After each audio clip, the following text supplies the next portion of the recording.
Hey everybody, I'm Lindsay, And I'm Jamie. and we're here on All the Things with Lindsay for night number seven of Yep. Love and Marriage. And tonight we're talking about financial honesty. Money. And when it comes to money, that is one of the biggest, hugest arguments between couples, married or not, when you're discussing finances. And even for yourself, it can be super stressful to just think about money. And so tonight we're going to dive into really being honest with your spouse, working to communicate with your spouse on a budget, on spending, on all the things. So y'all ready to get started? Are you ready for this? I'm ready. Yeah. All right.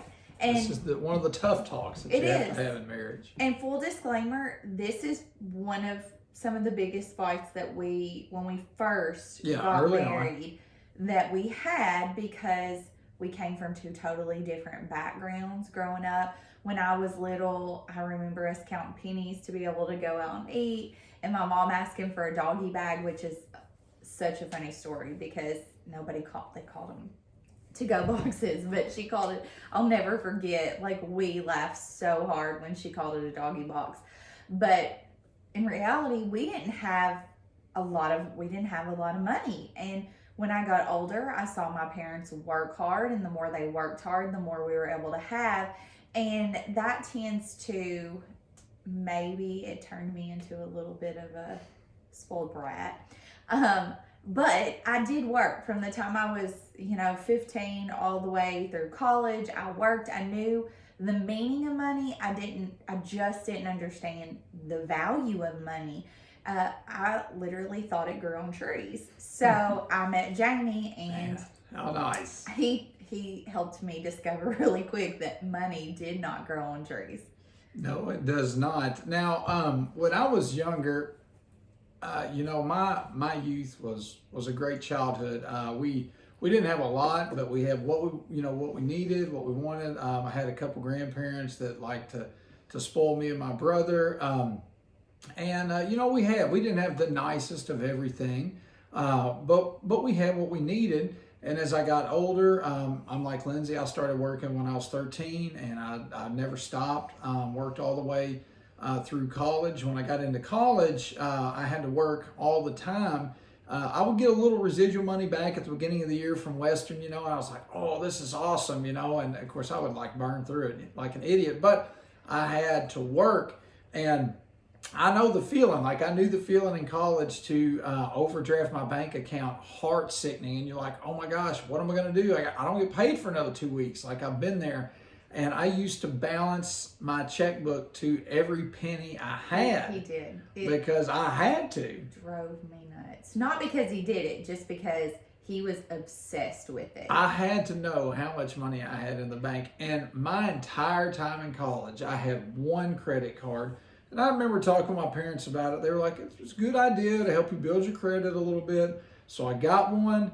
It was like a $300 limit. I thought it was awesome. I maxed it out. I was like, this is the worst decision ever. I couldn't even get Zaxby's one day. And I was like, oh my gosh, never again. Paid it off. So I'm not a fan of that. Right.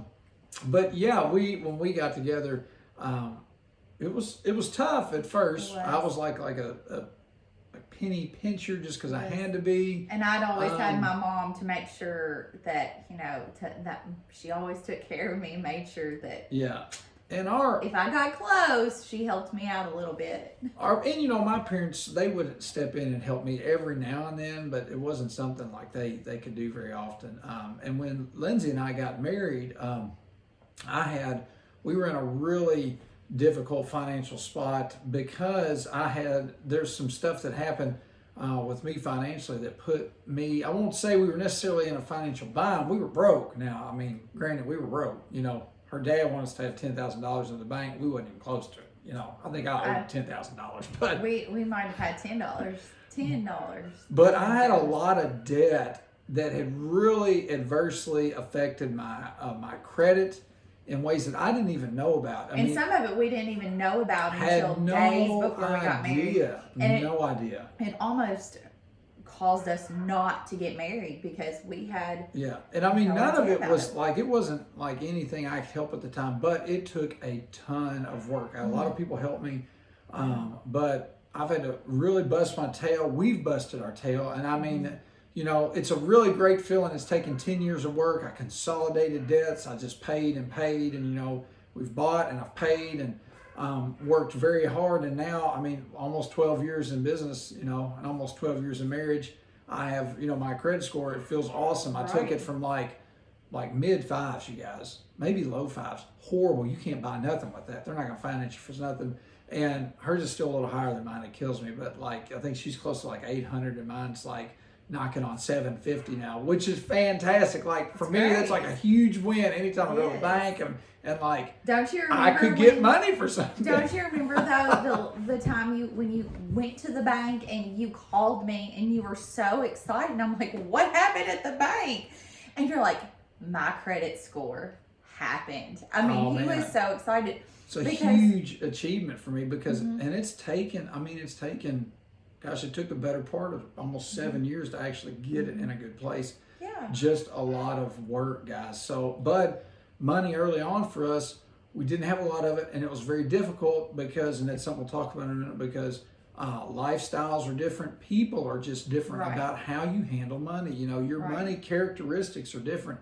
And when you get married, you're merging all that together. So a lot of times colliding forces are hard to deal with. Yeah, that's probably a bigger change than actually once you get married, living together, is combining your financial situations. I mean, we can put up with a towel on the floor here and there, but money, like when it's totally different for both parties, it's really, it can be a very big challenge. And I will say this, we work very, very hard not to have credit cards. We have one for our business. That's it. We use our debit card. We pay, you know, if we buy something or we save for something, we pay for it that way. You know, we make sure because we want to enjoy life. We want to enjoy what we do. And if you're always worrying and stressing about money, other than circumstances that you can't always help, you know, if you're always having to worry about money, then a lot of times you can't enjoy those things. I grew up in a house very stressed over money. My dad owned his own business, and I mean, it was constantly a fight and stress over money. And I knew that I knew my tendencies, but I knew that I didn't want my marriage to be like that. I knew that I wanted to be able to be honest with Jamie. And not that my mom wasn't honest with my dad, but he would get so upset over every penny she spent. And so, you know, when you start to do that, you feel like you have to hide things. And I never wanted that with our marriage, because that just creates dishonesty and, you know, distrust, and doesn't make for two people wanting to work on their marriage together. And you have two options. You know, when you're young and you're just starting out, it's really easy to look at what other people have and see, well, these people have the new house and a new car and all of the things, and you start to think, but I want that. Why can't I have that? And you can go to the bank and you can live above your means and you can live in debt your whole entire life, or you can start and appreciate the small things and appreciate what you had. What was it I used to say? I would love you and unmarry you even if we were living in a cardboard box. Under a bridge. That's right. So we started down by the river. And that's right. We couldn't afford a van at the time.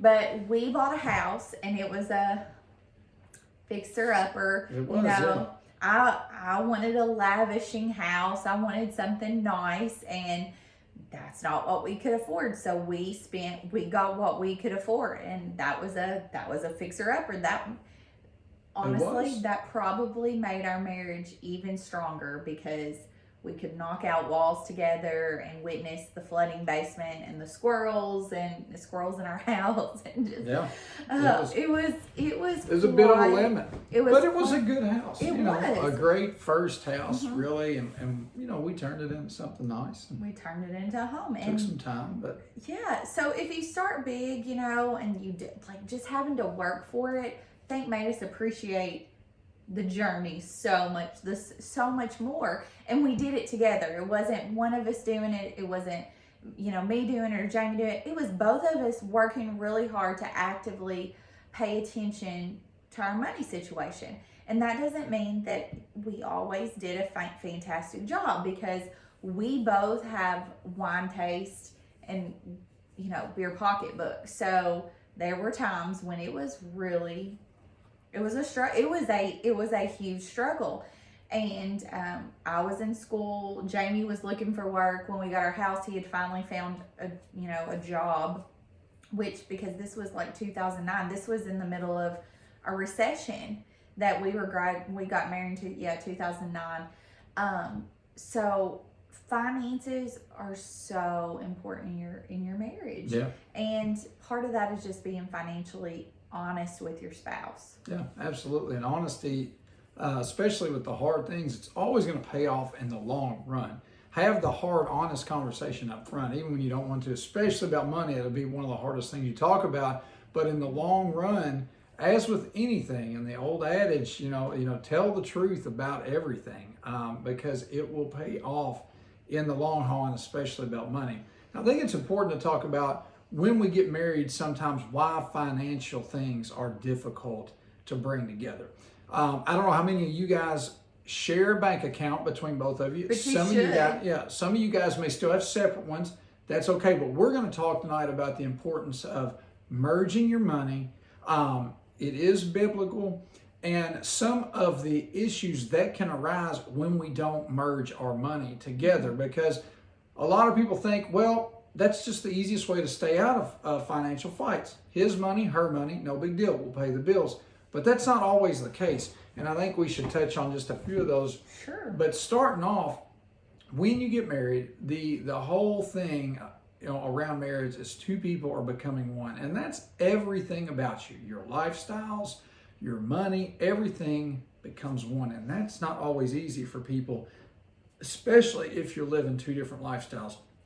And I think what happens a lot of times is, when we don't merge our money together, we get into this trap, and it leads to a ton of fights, and it can lead to resentment, and it can lead to, well, I'm better than you. You can't tell me what to do with my money. We look at two people working, and let's say because most of the time, one of the spouses is making more money than the other spouse. Mm-hmm. Okay? So a lot of times what happens is, when we don't bring that money together, and when we don't work on getting into the mindset of, this is now our money. Right. There's not his money and her money anymore. If we don't really work on getting into that mindset, what happens is, when you get in a fight, or when you're making financial decisions, or when you're wanting to buy something, it turns into, well, I make the money. I make more money, so you can't tell me what to do. You're not as important. Your voice isn't important in financial decisions, because you aren't making as much money as me.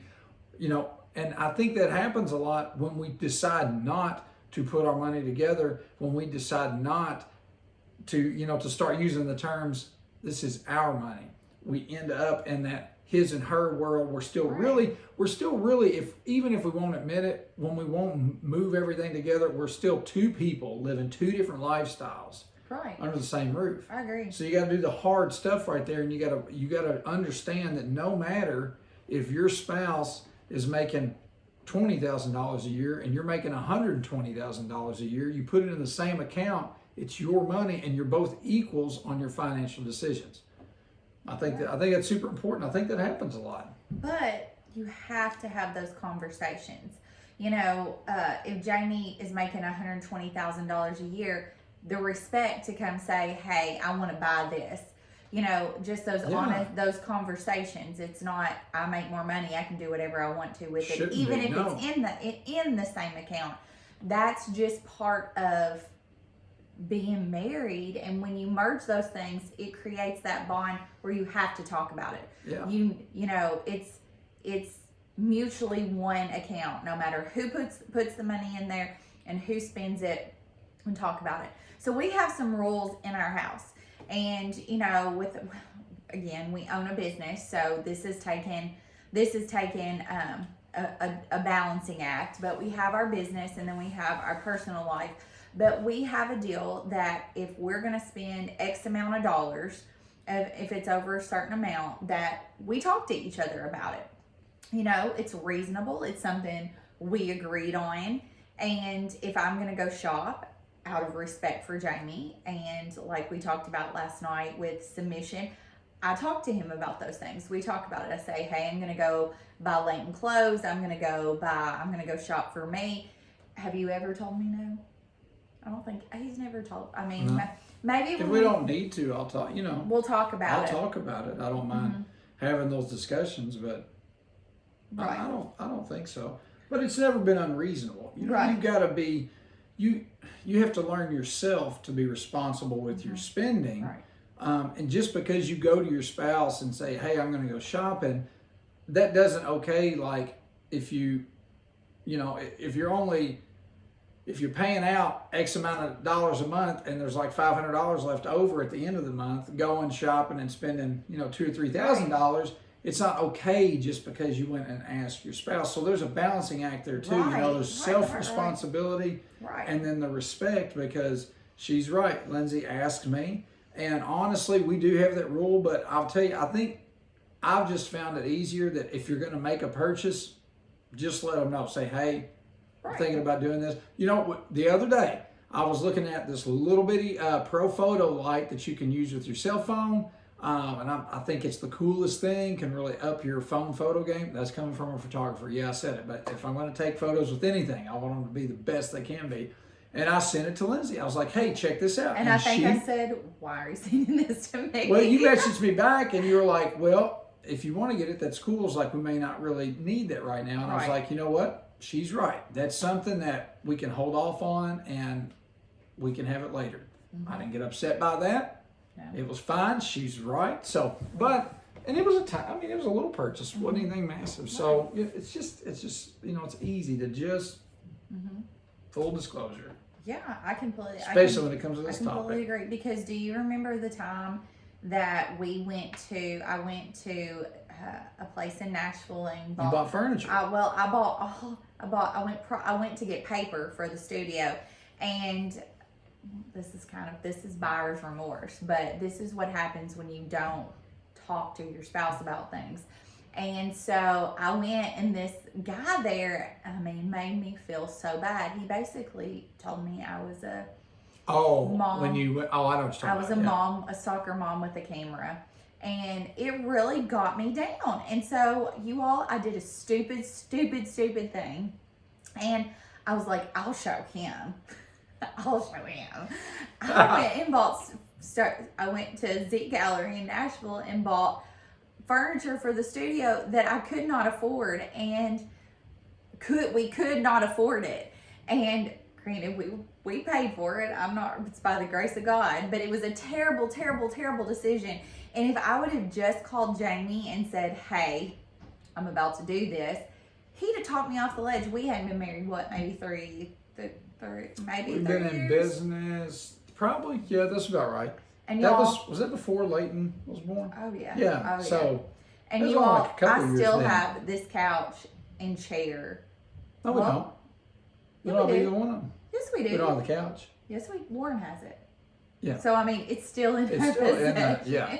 So I guess we finally probably paid for it. Yes, but it was a terrible decision. It was a terrible decision, and that was when I'm pretty sure we got in a fight about it. I'm sure we got in a fight. Well, there's the mirror I bought sitting right there. So I've put it to good use. That's okay. I was okay with the mirror, but the other stuff was like. I look at those. It didn't fit in the studio, right? No, it really didn't. It's terrible. And I look at those things. I keep. I'm a hoarder, so I keep those things so I can look at it and be like, don't ever make a dumb decision again. I don't have to write it on the mirror. I can look at the mirror and be like, talk to your husband. Talk to your husband first. That was a big purchase, and I think you should, especially at the time. It was with where we were. Right, and I think you should sit down and budget together. I think we sat down our home life, which we buy things for our home. We have a nice home, but really a bulk of ours comes from our business as far as budgeting and spending decisions. A lot of things from the home, we add here and there. We don't just unless we gotta get a table, a couch, something like that. Now we won't get into selling things without asking your spouse first, but oh yeah, but I mean that's not near as bad because well actually it is kind of bad when you like sell it for nothing and then you're like, oh, we don't have a couch. Or you sell it before you're locked inside for quarantine and you have absolutely nothing to sit on. Well, we didn't know that was coming. But, no, we didn't. But which I like having a couch, and we had pea couch. We got this. I know that's cat pea couch. I didn't sit. Full disclosure, I did not sit on that couch. Yes, you did.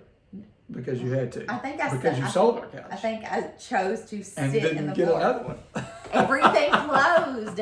Everything closed, and I didn't want to have buyer's remorse again. But so it is important. So Lindsay said, when you're a couple too, and we have, we're almost 12 years in business, and we've been very blessed and fortunate. We have worked hard for the things that we have.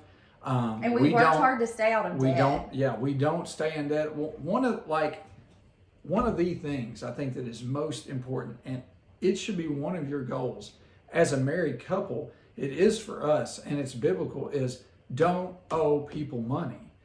You shouldn't owe anybody money. Now, we have a few debts, but it's one of our goals to try to stay as debt-free as possible. Mm-hmm. We owe, I think, on our house. And one other thing. Small loan. Try not to bury yourself in debt. And don't get hung in this trap, because people say it all the time, and there is some truth to it, but it can be a snare. So maybe you get a credit card, or you get a few things to help build your credit. Well, be careful. That's a very slippery slope. Well, Dave Ramsey talks about that in his book. Because I'm reading right listen, now. At the end of the day, if it were to all go away, your credit doesn't mean poopy. Like, it doesn't. And our financial advisor, we've talked to him about it too. Cash is generally king. So right. if you could put all the cash and stuff in your mattress, Right. And if you don't, this is one of the best things I think we did, and I wish we'd have done it sooner, is get a financial advisor. Yeah, get help with that stuff. Get help, because you don't know. You're like, oh, there's life insurance. Oh, maybe I need to pull a little out of my check to save, or retirement, or whatever. But if you're like us, you're so busy working and trying to make a living and take care of everything. And if you own your own business. And if you run your own business. It's really hard to know what you're supposed to do. So take the time to find a financial advisor that you know and trust. Ours is amazing. Him and Jamie are buddies. And he takes really, really good care of us. And I would say more likely he'll be on both of our at some point, yeah. Because it's so important, especially if you're running your own business. And we can put his information in the bio. He's with Northwestern. He's awesome. Highly recommend him. But it was one of the best things that we did, especially for everybody wants security. Right. To know down the road that heaven forbid anything were to happen, everybody's okay, and that you can retire when you would like to. And that's a big thing for people that run their own business. Like, you don't think about that. You just think about work. And then all of a sudden you're like, well, I don't want to work anymore. Right. But you can't stop. Right. And my mom, I think, did this, and I don't think that they might have done it for my dad, but I don't think so. He always said, well, I'll have to work till the day I die. That's not what that's not why you have your own business. If you own your own business, it's not so you can work really, really hard till the day you die. I think owning your own business or having a side hustle or whatever it is, that's for you to enjoy. But if it's your full-time job, that's for you to retire on too. That's not for you to just continue to work the rest of your life. So having a financial advisor, an IRA, life insurance, knowing what kind of life insurance to have. I mean, truly, I'm telling you all, it will set you up for the future. And if you want that peace of mind in your marriage, that's the way to go. Absolutely. It's been a huge help to us, and we wish really we'd have done it sooner, because it's just been, 3 years? 3 years 3 years, and I wish we'd have done it sooner. We didn't know, and we were busy, and we didn't think, we were in a place for that. And I think and it's never too soon. No, it doesn't matter. no. It doesn't matter if you're newlyweds, if you're engaged, about to get married, if you've been married for years. Budgeting should be something you do every year. Planning for the future. And one of the simplest ways I think to do it, and probably everybody knows this, but sometimes just budgeting is a daunting thing, and almost so daunting you just don't even worry with it. You're like, well, I work, I make enough money, yada yada yada. But really, all you should do is sit down. Sit down with your husband, you and your wife sit down and make a list of all of your expenses every month that you have to pay, and then list all of your incomes. And then add those two together and see what's left every month. You mean subtract those? Yeah, subtract that and see what's left. And it's super simple. If there's not enough there, then hey, we're going to have to do a little bit more. We're going to have to find a way to cut some expense. If there's some excess, then you can decide what to do with the excess. And that's a good time to start talking about, well, let's invest some for the future. Do I got a couple $100 left over every month? Quick things that I think everybody should start right now if you haven't. One of them is you need some kind of retirement fund. Yes. Now, a lot of places, employers will provide you one, 401ks. Employers will match up to how much you're putting in. But make sure you are putting money into a retirement fund right now. Roth IRAs are great to start up. I think, between the two of you, you can put in almost $12,000 a year. That's tax sheltered money that's going to sit and grow for years and years and years. But that is one thing you could start right now. And if you've got kids, you need to have a fund set up for them right now. The same thing, some type of Roth or some type of savings account that you're putting money into for them that's going to sit and they can pull out and they'll have when they're older. And those are things, I think those are two things that everybody right now. And that doesn't mean you have to put a ton into them. No, absolutely not. Just having them and investing a little bit into that, and your budget is to have less right now, and be able to do more later on, I think is so important, because your kids are not gonna remember right now, those things. They're going to remember the time and the moments you spend with them. And if you have to cut out, a vacation here or nice fancy clothes there, if you have to do those things, they're not going to remember it later. They're going to remember the experience, the time, and the hard work that you put into that. So take the time to sit down and budget for these things. Meet with a financial advisor, because that is going to take some stress off of your marriage. I can 110% guarantee it, because it's one of the it's not the leading cause of divorce, but it's one of the biggest fights. And a lot of couples don't talk about it until you're in oh shit mode. Yeah. Or the middle of a crisis. You don't have conversations about money. It scares you. It freaks you out. You get nervous over it. When we first got married, I used to get nervous over money, when Jamie would talk to me about it, because I saw that growing up, a constant fight over money and worrying about money. If you don't want to worry over money, work hard and save it. Don't think you always have to have the nicest things, the best things. Know what it's like to live under your means. Yeah, absolutely. And she made an important point. Talk about money.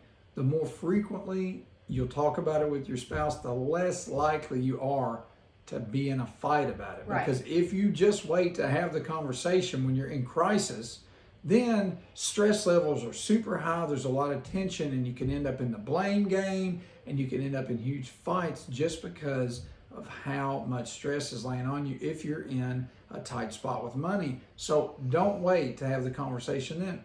It's a conversation to be had frequently, and that will help keep you out of a fight.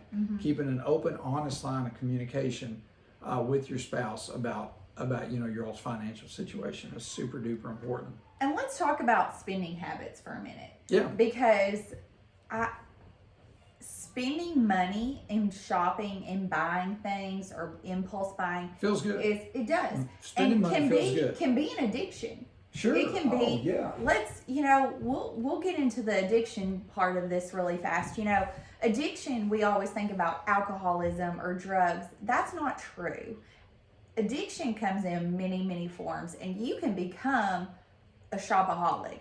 You find yourself on Amazon, QVC, Easier today than it probably ever has been. Rainy day spending, it's right at our fingertips, and it's so easy to do. So look at your spending habits. Be honest with yourself. Or do you have a problem with this? Is this a problem? Is this something I need to work on? And if you see that you are not really good at you're not good at controlling money, you're not good at watching what you spend. Some people are just terrible at math. I mean, we'll just be honest. Like, sometimes you think you're like, oh, I'm getting this. You're thinking in your head, and I'm making this much on my paycheck, so I have this much to spend. But you're not thinking about all the bills. Reality is there's taxes, there's all the things that comes out of that check that you've got to pay. That's necessity. It's important to have an emergency fund, a saving, the IRA, all of these things. And we just look at our check and think, this is what I have, this is what I can spend. And we have to take a good hard look and be honest and say, maybe I have a little bit of a problem. And if that's you, be honest and find a way to work through that with your spouse. And it's hard. That may mean that, you use cash, that you only take so much cash. Like, it's kind of like you're allowing yourself an allowance. This is how much I have. And do that. Nothing wrong with that. I don't think pretty responsible. It is. I don't think your spouse needs to do that because you're going to feel like you're a child. But you have to be honest with yourself. And if you're not going to be honest with yourself, if you want to stay out of debt, your spouse may have to help you with that. And don't be upset over that. Don't be offended by that. Your livelihood and your future is really, really important. And that's a big part, of staying married, is making sure that you're controlling those addictive habits sometimes. Yep, absolutely. That's a great point too. Whatever you choose to work out as far as that goes, if it's a debit card that has a limit on it, or can you think of any other examples that might be good ones? No, I mean, cash is always good. Yeah, I know Dave Ramsey. A lot of people use the envelope system. You decide as a couple, well, this is what our, you call it whatever you want to, like anything money is for this month. So you've got this much you can use, recreationally on things you want, and once it's gone, it's gone. But making that decision together rather than one of them saying, all right, here's how much you can spend. Right. You're not each other's parents. So you should be making that decision mutually so that you don't begin to build up any type of resentment or bitterness in between you. Even if you're not intending to try to do that can happen, because nobody wants to be treated like they're, inferior to somebody else. So, exactly. And all these things are just, thinking through how to approach them, as a couple and not as one person or the other person. Because spending money feels good. Spending money feels good. I know. I mean, there's a lot of things in my mind that, like, all the time, right now, I can tell you right now, things that I would spend a ton of money on. I want to get my truck fixed. I want to put new parts on the Razor, and just deck it out, make it look good. I mean, that right there is a ton of money. But I know I'm like, I can't do that stuff. Cannot do this. You have to learn to control. You have to learn to control self-control. Yeah. And set goals for yourself too. As a married couple, financially, set goals for yourself. If you want to have a new car, there's nothing wrong with that. No, absolutely not. But that doesn't mean if you can't afford it, you can't afford it, that you just go, I'm going to do me. I love myself. I'm going to go buy me a new car. Yeah, I'll just go get a loan. At 6% interest. Going to be great. Right. And we just don't think about these. We don't think about these things. We have to learn self-control. Yeah. And I just want to say something real quick. And accountability. Yeah, absolutely. To yourself, to your spouse, and your family, to your kids, your family, to everybody. Well, I mean, accountability is huge. Because what happens is what you do now can affect your kids later on. Yes, big picture thinking. Right. Big picture thinking. If you're not able to provide or do those things, say for your kids to go to college because you couldn't control your spending now, it's going to hurt them in the long run. Yeah, absolutely. And the fighting over the money is going to affect them in the long run too. Yeah, you're setting an example. If you have kids, you just always got to remember that little eyes are watching you. Like they're sponges. They soak it up. They know what's going on. So what you do now matters with your finances. It will spill over into how your kids handle their finances as they grow, and that's a huge deal. Something I wanted to say real quickly, and it's just a little thing that I think is important is when you take out a loan, okay, just understand that that's not a bad thing, okay? No. It's good. It can help you build your credit. Pay attention to the loan you're taking out. But just remember that you're borrowing money, okay, and then you're paying that money back plus paying more money back to have borrowed said money, okay? And normally the first 3 years of your first 3 years of payments are interest. Yes, most of the time, depending on how much it is. If you don't decide to pay more towards your principal, a lot of times your payment covers your interest and knocks a little bit off of that principal. So just remember that when you borrow money, that you're borrowing money and then you're going to give money back plus more money back to have borrowed the money. So. Right.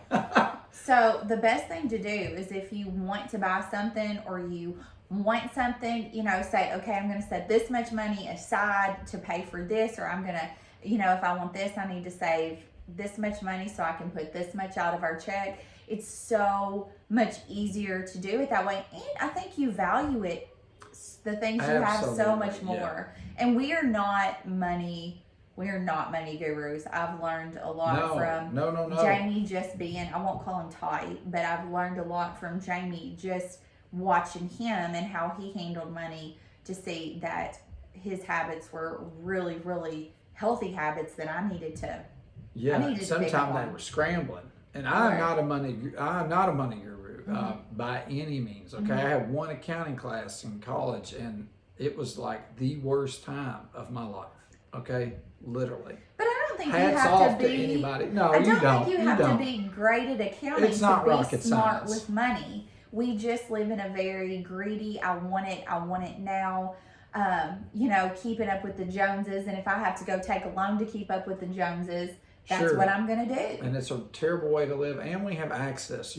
Everything, purchasing something is so much easier now. As far as shopping goes, it's at the punch of our fingers. We carry around something that we could literally buy something instant on now. Where 50 years ago, you would have to go to wherever place you were going to and actually make that purchase. So it's getting easier to slip into bad habits, and we have to really guard ourselves. And then we can have it shipped wherever we want to, so the Hubs doesn't see it. Yeah, you can get it next day. I know. You can change the shipping address. Right. Ship it to your mama. Ship it to your mama's house, and open it there. And it's not like the shopping bags we used to. Things that you should not do. That's right. The shopping bags, that we come in because we would go shopping on Saturday. You come in with all the shopping bags and you're like, okay, wait till they go.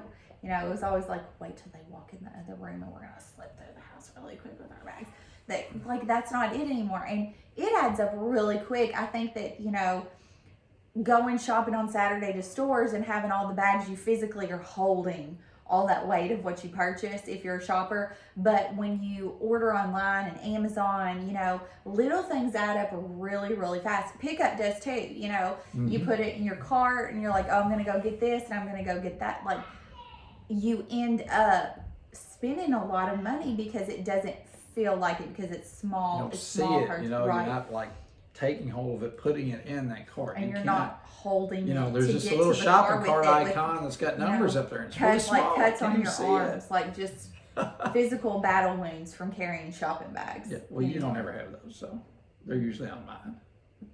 And that's how I can gauge usually when we need to be done. It's like, okay, all right, we're gonna need to go on right there when I cannot hold my arms up anymore. It's true. But that's true. But all that said, guys, is honesty is so very important in these things. And when you're married, being honest with each other about your money, being honest with each other, and setting goals financially with each other is so important. There are goals that Lindsay and I have set, and because we run and work in the same business, a lot of our financial goals are geared towards our business. And we set them for our family too. And a lot of times, don't feel bad if you set a goal for yourself of, we have business goals about, things we would like to achieve or how much we'd like to make. And that's not a greedy goal, because we know in order to have it, we're going to have to work for it. Okay. Right. If Lindsay, if I want, a Learjet. Yeah, if I want a Learjet, or some type of plane, and that's on my list, I by no means feel like that's just going to drop in my lap, or I deserve it. Like, I am going to have to work for that. Right. Okay, so if you have a goal, work your ace off for it. Yeah, if you have goals and things you want, not a problem. Set those goals together and then figure out how to achieve them. But don't be irresponsible and put yourself, your family, and everybody else in a bad place so you could have, said Learjet, But that's an extreme example, but it is on my vision board. Yeah. And last but not least, don't always be nagging your spouse over every little dollar they spend. I think that the more you nag over that, $2 cup of coffee, we've had a fight over. Yes, we have. Why don't we dive on into that a little bit, Lindsay? Sure. We're not talking about fighting tonight. Let's use a real life example. So December, January, and February are they're normally slow months at our business. It's not times when, we go through Christmas and we're super busy, and then we're off for 4 weeks, to get everything finished, to enjoy time with kids and family. And then we're typically January, February, March, we're in conference season. So we're taking pictures. We're maybe traveling a bunch. And some of those things, our expenses are completely paid for, and others, like, they're not. Sometimes they're not, yeah. And we're not working. We're not at home taking pictures, and all these things are running through my head, and work through mine too. Work's not as busy, and a lot of times those are the months that we lose money at our business. And so, and we know that. We know that, and and then last year COVID happened right when things were starting to pick up, and after that we learned to put our trust and faith in Jesus with our whole entire business and be more trusting. But we were at in Florida. Was it Florida? Was it this?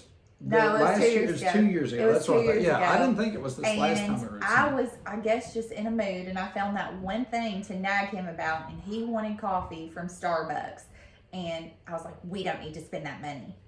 We don't need to spend that money." And it was like a truck full of people. It was Jennifer and the kids. No, it wasn't when we were at Sync. It was when we were on fall break with Robbie, because Kelsey was with us. Remember? No, Jennifer was with us. Was it? Yes. Yes, Jennifer it was. You're right. I'm getting Florida trips. I know. Next time. We vacation in conference in the Starbucks coffee. Okay, which I didn't get a specialty drink. It was like the black coffee, $2.95. Okay, and I was like, it was a fight. We got to fight. I mean, you could tell, like, you could cut the tension in the car with a knife. Okay, it was bad. So don't nag your spouse. Don't nag your spouse. Now if he was going to Starbucks every single day and getting a $5 cup of coffee, that mean we were trying to save, that might be a different story. But one time, that small splurge that you probably could have dug quarters out for. Yeah, exactly. Don't nag your spouse, because what happens is, when they make purchases, like small ones or even big ones, they'll feel like they can't talk to you about it. Yeah. That's going to create dishonesty, distrust, just because, and they're going to sneak. And that's not what you want, because you're going to end up in crisis mode. Eventually, if that's you and you do it a little bit more and you're sneaking and you're not telling your spouse, they're eventually going to discover that, you're having Starbucks every day. I'm just saying. And it's not in the budget. But to splurge here and there, and I think it goes the same thing for women. Men can't always nag their wives about the little things. If if it's a problem, that's a different story. But if they're going to buy clothes for the kids or groceries, don't nag them. Don't talk to them about it if you think that it's too much. Talk to them about an amount that you want to spend, but don't always just be like, well, how much you spend? What'd you buy? Yeah, and there's a fine line, There with is. that, and that comes with, again, being honest, Right. about what you're doing, and I don't need to know every time Lindsay stops at the gas station and puts gas in her car, No. and because that's about $50 every time, or Just makes me feel tiny, like you don't trust me. yeah, tiny little purchases, The reality is you as an individual should hold yourself accountable Yes. and responsible for what you're spending, and understand that what you do doesn't just affect you, especially after you get married, okay? Right. And when you get to that place, it's a lot easier to guard yourself against unnecessary spending. With Right. Lindsay, I trust what she's going to spend. I trust that if it's an amount that needs to be talked to me about, that she'll talk to me about it. And if I think that something's unnecessary, then I don't care to Right. voice my opinion to her. Sometimes that's not easy to do, and we don't see eye to eye, but you would rather do that, trust me, than to not talk about it at all and then let the massive fight erupt over Right. it. Because honesty, and I guess it's, an issue of trust as well. When you can be trusted with small stuff, you can be trusted with big stuff. Right. Right. So we've been honest and open with all of our financial situations. So I don't have any issue trusting Lindsay with knowing that small little things I don't always have to know about, and that she'll talk to me about anything that's a big purchase. And I she knows the same way. definitely know that Jamie is not a reckless spender. He is king of buyer's remorse. I have terrible buyer's remorse, okay, over anything generally that I buy. I feel terrible for it. He does. And I'm like, why do you feel bad for that? I don't know if that's a bad thing always, No. but I kind of hate it sometimes. I'm But like, darn it. because you're like that, I feel like it gives me the ability to, as a wife, be like, get this for yourself. Do these things for Yeah. yourself. Go buy you a pair of clothes. I remember our first I'll wear vehicle, stuff out, our yeah. first real vehicle we bought The together, the truck. Oh my gosh, And I he- ruined our night over it. He ruined Like, our I he ruined our night. ruined our night because Not being mean to anybody, but I was just like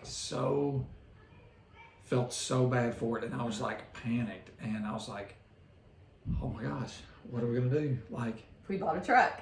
yeah, bought a truck. the It was our first very- new vehicle we've ever Yeah. bought. Mm-hmm. Yeah, And it was but awful. turns out my paranoia was correct, because we got charged for a different vehicle. Remember that? It's true.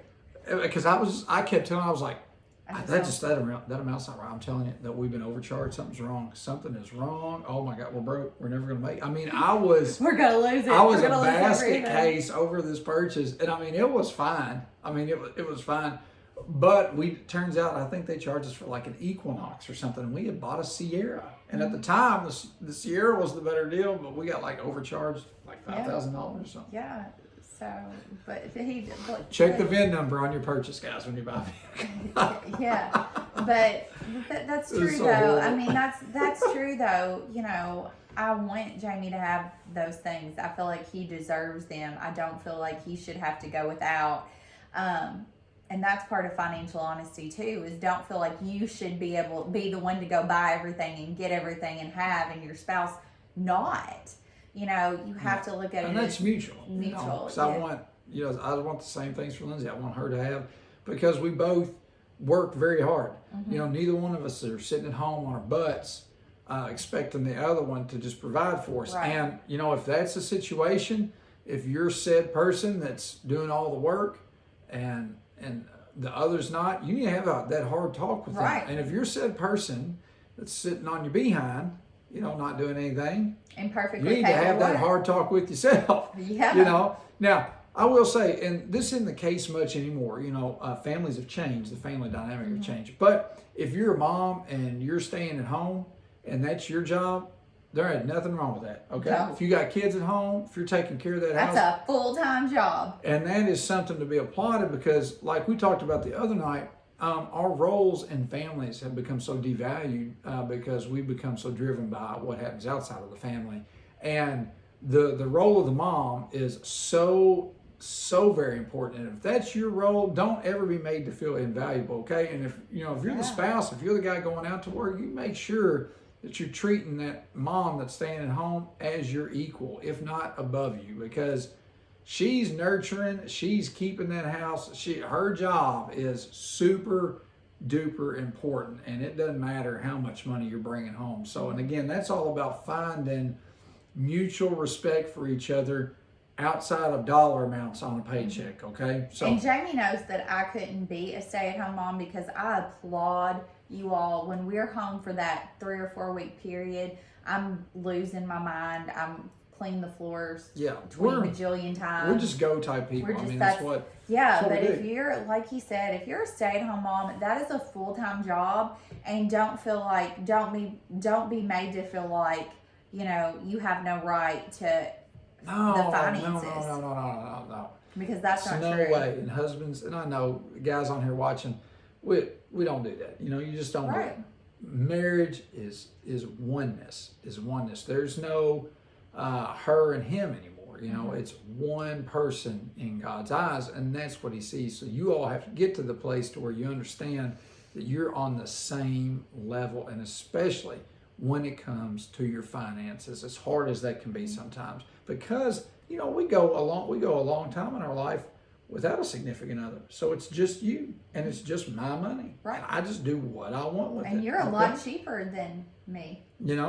I just overdraw my bank account. Okay. I used to listen. This is funny. I'd gotten so good in college. You can't do this anymore, but you used to be able to float a check. Okay, and that's not really a bad thing. It's just I had learned how to work that so that if I wrote a check over the weekend, that my check wasn't going to hit my account until probably Tuesday of the following week. So I knew that I had till Tuesday to get the money spent over the weekend into my bank account.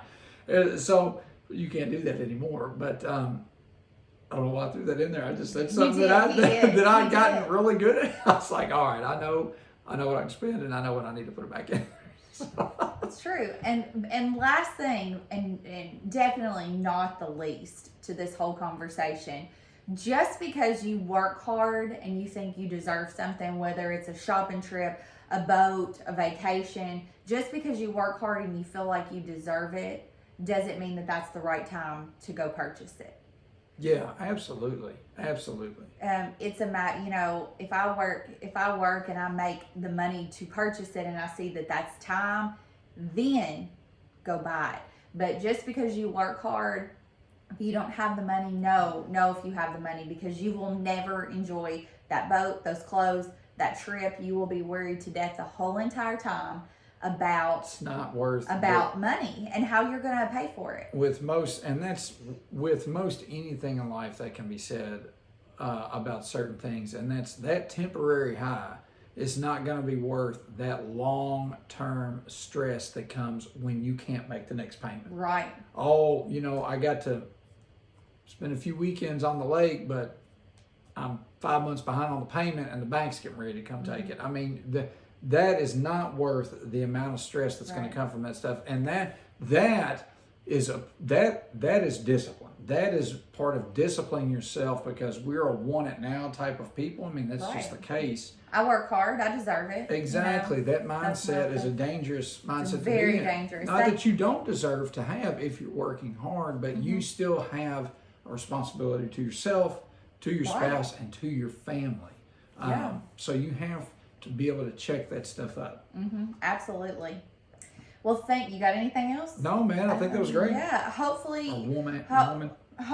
Hopefully this has been something that will be an icebreaker for you and your spouse to talk about finances, just to get the conversation rolling. If you need financial help, if you're in a spot where you don't know what to do with your money next, you're struggling with saving, you've you've struggled and, you know, not because you bought stuff, you're just struggling, or you've struggled because you made some poor decisions, seek financial help. Yeah, and if you guys want, you know, you can message Lindsay, you can message me, let us know. We'd be more than happy to share the information with the advisor we use. Right. He's I'll fantastic. put it in here. Yeah, we'll put it in here because too. It doesn't matter if you're local or wherever you're at. You know, he's available to help. He's so good. We're really blessed to have gotten hooked up with him, and he's been a great help with us securing our future for ourselves, for our children.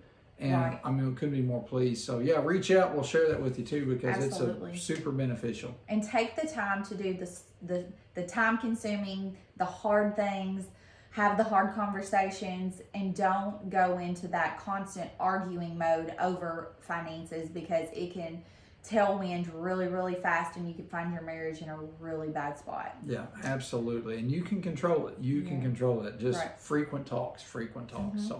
Well, we will see you all tomorrow night on All the Things with Lindsay. Episode 8. Special guest for 2.5 weeks, Jamie. Yeah. Actually, for I won't be here forever. Sorry, guys. I know. Oh, I know. They love you. They love you. Right. It'd be good to get this ugly mug out of here. So.